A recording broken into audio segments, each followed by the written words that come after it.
नमस्कार। हिंदी के YouTube channel पर आप सभी का स्वागत है। आज हम धर्मवीर भारती की कनुप्रिया काव्य संग्रह से काव्य में संकलित तीसरे गीत का अध्ययन करेंगे कि जिसमें कवि ने प्रेम और निष्ठा का वर्णन किया है। कवि वर्णन करते हुए कहते हैं कि घाट से लौटते हुए तीसरे पहर की अलसाई बेला में मैंने अक्सर तुम्हें कदम्ब के नीचे चुपचाप ध्यानमग्न खड़े पाया। मैं कोई अज्ञात वन देवता समझकर कितनी बार तुम्हें प्रणाम कर सिर झुकाया, पर तुम खड़े रहे अडिग, निर्लिप्त, वीतराग, निश्चल। तुमने कभी उसे स्वीकारा ही नहीं।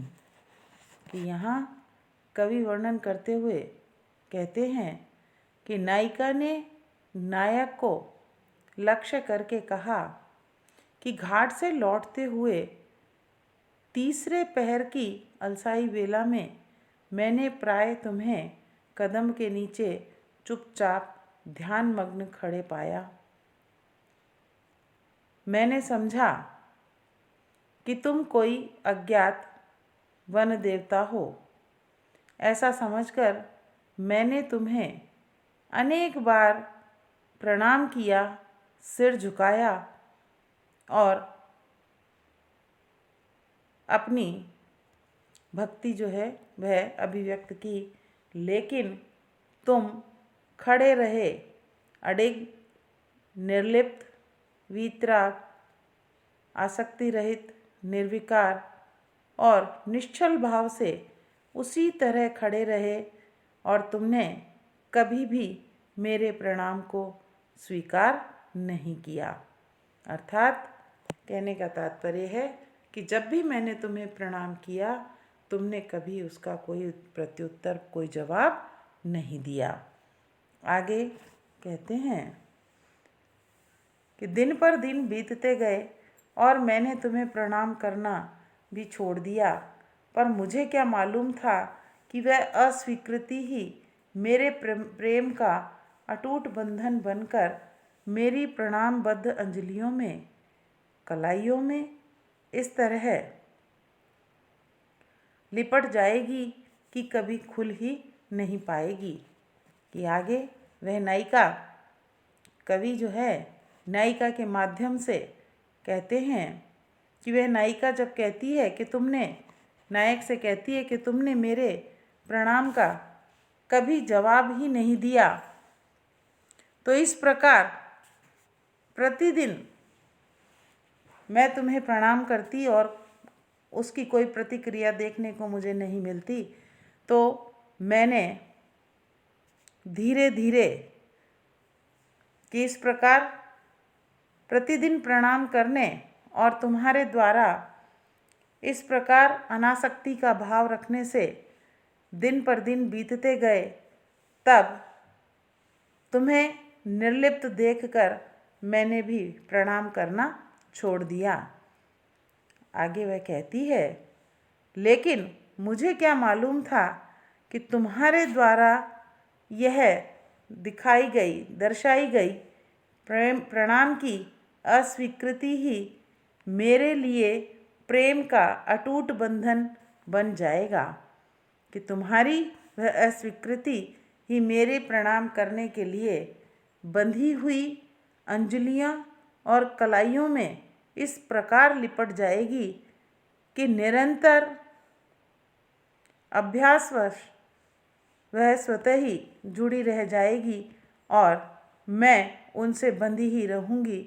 फिर यह बंधन कभी खुल नहीं पाएगा। कि यहाँ कवि ने कि प्रेम के स्वतः ही पल्लवित होने की बात कही है। आगे कवि कहते हैं कि और मुझे क्या मालूम था कि तुम केवल निश्चल खड़े नहीं रहे, तुम्हें वह प्रणाम की मुद्रा और हाथों की गति इस तरह भा गई कि तुम मेरे एक एक अंग की एक एक गति को पूरी तरह बांध लोगे। इस संपूर्ण के लोभी तुम भला उस प्रणाम मात्र को क्यों स्वीकारते? और मुझ पगली को देखो कि मैं तुम्हें समझती थी कि तुम कितने वीतराग हो, कितने निर्लिप्त हो। कि यहाँ कवि जो है नायिका के माध्यम से कहते हैं कि वह नायिका कहती है कि मैं सोचती थी कि मुझे क्या मालूम था कि तुम वहाँ पर केवल निश्चल ही नहीं खड़े रहे, बल्कि मेरे द्वारा सिर झुकाकर प्रतिदिन प्रणाम करने की मुद्रा एवं हाथों की गति तुम्हें इस प्रकार भा गई कि तुम मेरे एक एक अंग की एक एक गति को पूरी तरह बांध लोगे और अपने प्रेम में आबद्ध कर लोगे। कहने का तात्पर्य कि नायिका कहती है कि मैं तुम्हारे इस प्रकार के प्रेम भाव का आकलन नहीं कर सकी, यह मेरा भ्रम रहा। इतना ही नहीं, वह कहती है कि मुझे यह भी ज्ञात नहीं रहा कि तुम केवल मेरे प्रणाम के लोभी नहीं हो, अपितु मेरी संपूर्ण जो भावनाएं हैं उन भावनाओं एवं व्यक्तित्व के लोभी हो। इस प्रकार संपूर्णता का लोभ रखने वाले भला प्रणाम को क्यों स्वीकार करते? आगे नायिका कहती है कि मैं तुम्हें कदम के वृक्ष के नीचे निश्चल निर्लिप्त वीतराग मुद्रा में खड़ा देखकर सोचती थी और समझती थी कि तुम कितने वीतराग हो, आसक्ति रहित हो, निर्लिप्त और निर्विकार हो, परंतु मेरा यह समझना भ्रम ही रहा कि मैं तो पगली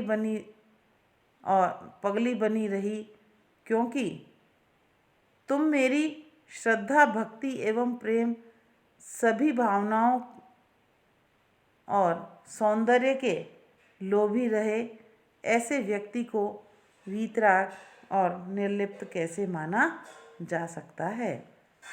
कि यहाँ कवि ने नायिका की जो निष्ठा है, भक्ति है और नायक के द्वारा नायिका के इस प्रकार संपूर्णता का लोभी यहाँ बतलाया है कि नायिका नायक को निर्लिप्त और निर्विकार, आसक्ति रहित समझती है, लेकिन वह यह समझ नहीं पाई कि नायक जो है अब तक जिस प्रकार से उसके प्रणाम का प्रत्युत्तर नहीं देता, तो वह सिर्फ उसके प्रणाम नहीं बल्कि उसके संपूर्णता का, व्यक्तित्व का लोभी था।